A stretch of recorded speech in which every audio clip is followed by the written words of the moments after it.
ADCC, perhaps by accident, created a rule set that is a bottom turtle player's dream.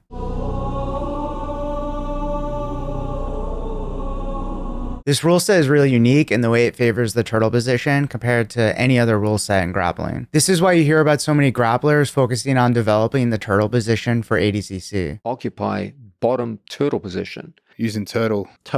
This is unusual because if you ask some random person what they thought about this position, they would probably say that the person on top is the one in a dominant position. And honestly, I don't disagree with this. In this video, we're going to break down what's so unique about the rules for turtle and ADCC, and we're going to look at some examples of competitors who figured out ways to exploit them. We're also going to talk a little bit about some of the strategies and techniques that can be used to counter the turtle in this rule set. Studying these things is important because adaptations to different rule sets is a major driving force behind the evolution of jiu-jitsu. And if you don't already know me, my name's Sean. I'm a BJJ black belt and a founder of the BJJ education app, Digitsu, which if you're interested in checking out, I put a link down below in the description. A major reason why the turtle position is so powerful in ADCC is that you can be taken down, and if you can escape the turtle position within 3 seconds, you give up 0 points. This is the case even if your opponent is able to get behind you and control your back from top turtle. Not only that, but after staying safely in turtle for 3 seconds, you can sit to guard and they still don't even get any points. To show how truly unique this is in grappling, let's take a look at some other rule sets and how they handle this situation. Under the IBJJF rule set, most common rule set for gi jiu-jitsu, if you take someone down the turtle and if you're able to get behind them to their back, you're awarded 2 points for a takedown. In Olympic freestyle wrestling, a takedown into turtle position is also worth 2 points. And the same is also true in Olympic Greco-Roman wrestling. The same also applies in the folk style wrestling rule set, which is most commonly used in schools and colleges in the US. This concept extends to even more grappling styles like judo or sambo, where some form of advantage or points are given when this happens. I had trouble finding any rule set where this wasn't the case. In fact, it seems pretty common for rules to be even more strict. For example, in sumo, Scottish backhold wrestling, and Mongolian wrestling, if you take your opponent down and anything other than their feet touches the ground, you win the match instantly. One of the few styles I can find that didn't have some sort of penalty for this scenario was Turkish oil wrestling. With that being said, let's take a look at this rule in action in ADCC. So we have our match here. It's from ADCC 2017. We have here our large wrestler from Russia with a fair amount of body hair, Rustam Chisiev.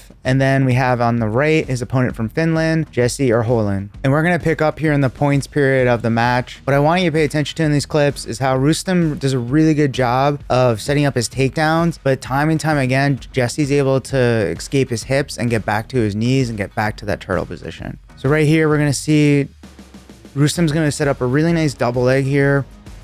He's going to cut the angle, but right away, Jesse frees his hips and he starts to escape out here.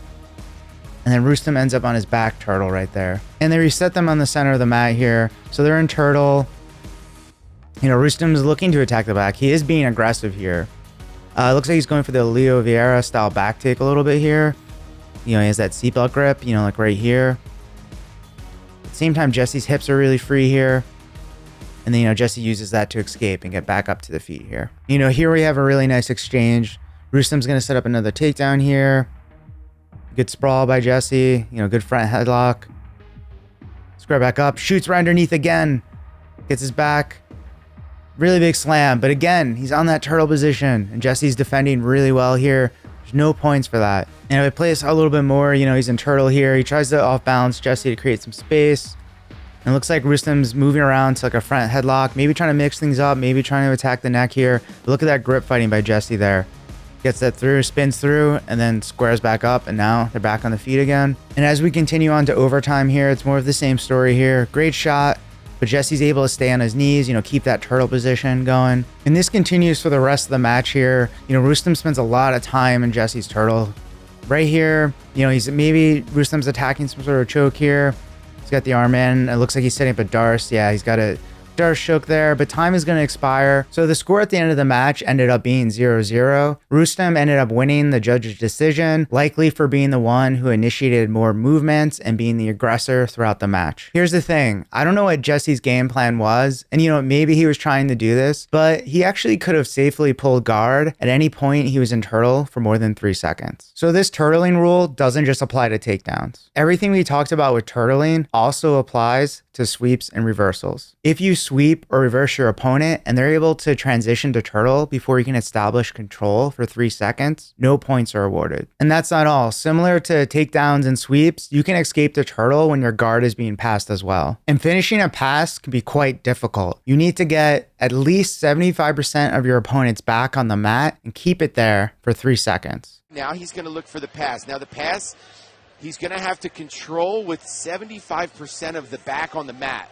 This is also one of the reasons why octopus guard and sit-up prop escapes are so popular in ADCC. It's because it takes your back off the mat. In traditional IBJJF rules, if someone's able to turtle before you're able to complete a guard pass, there's no points either, but this is where they introduce advantages. So since the ADCC rule set doesn't have advantages, you can do these things without any consequence on the score. If you're going against an opponent who's good at building and defending from turtle and is really aware of these rules, it can be damn difficult to score on them. Anyone that's done ADCC knows it is the hardest rule set to score in. It's almost impossible. It's very hard.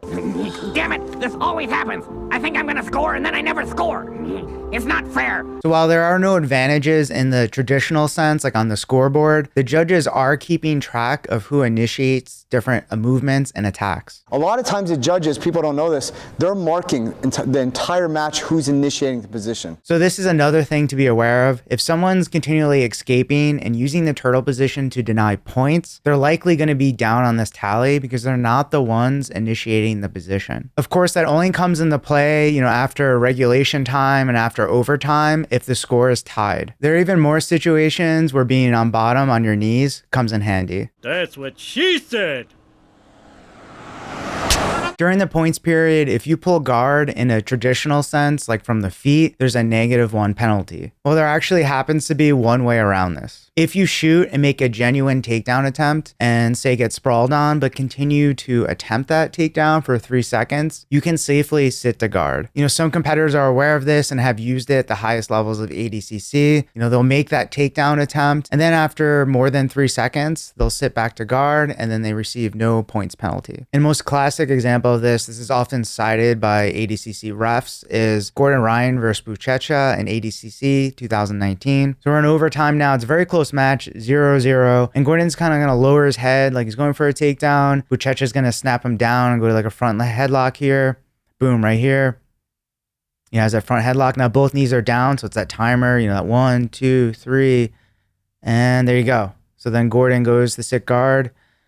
And yeah, he gets some half guard there. And now if you look, the score is 0-0. And then Gordon was able to pull guard. And this is in the points period successfully. And that was really decisive because this match, it came down to 1 point for a penalty for Gordon Ryan to be the winner of the absolute in the 2019 ADCC championship. However, you have to be careful with this because the way it's stated, the takedown attempt has to be legitimate. So clearly it's up to the ref to decide whether it's a genuine takedown or not. I shoot a double leg. And I get this double leg. I can't put him down. He's sprawling. I'm actively trying to finish the takedown. I just don't shoot and stop. I'm trying to finish the takedown, After 3 seconds, I can pull guard. Sorry. I can pull guard. No penalty. So to play things on the safe side, you're better off actually attempting a takedown and treating this sit to guard thing as like a plan B. It has to be real. I can't just come like this, because otherwise everyone's going to try to game the system. We'll penalize them. And once again, that's up to the discretion of the judges. Also, you should probably aim for like 6 seconds rather than 3 seconds when deciding to use turtle and then sit back to guard. You don't want to leave it close for the referee. Am I not turtly enough for the turtle club? So I wanted to go back and talk about the turtle position in general. Many people argue that in a fight or MMA, the bottom turtle position is not a dominant or safe position. The turtle should not be considered like a safe thing. Should be considered a horrible thing. I mean, it's basically like you pass the guard. If I get you to turtle, And you're just showing me your back and all turtled up. That's ridiculous. And in my opinion, I would even argue that even in just a grappling sense, it's not a particularly strong or dominant position, even though the ADCC rule set seems to treat it like a neutral position. But for the most part in submission grappling, positions that provide good dominance and control from a fight standpoint also happen to be quite strong from a submission standpoint. Although I think the bigger question here is that should the rule set's objective be to try to mimic what is actually considered strong in a real fight? You know, we can find all sorts of positions in jiu-jitsu that maybe aren't the most effective in real fights with strikes, but as far as the rule set is concerned, they aren't penalized or anything. You know, I looked into this, and as far as I could tell, the objectives of the ADCC rules when they were created was to try to be fair to grapplers of all different styles. What I've understood over the past 12 years doing this event is they want to attract all grapplers of all styles. They don't want to be so for jiu-jitsu or so for wrestling or so for judo. So by not providing immediate points for a takedown, the person who got the takedown also has to show positional dominance on the ground. So matches just aren't decided by regular conventional takedowns. You need to take things a step further and break your opponent down from turtle at the very least when completing a takedown. And I'm not against reevaluating the rules over time as competitors figure out ways to exploit them, especially if they're not in the spirit of what the rules are supposed to represent.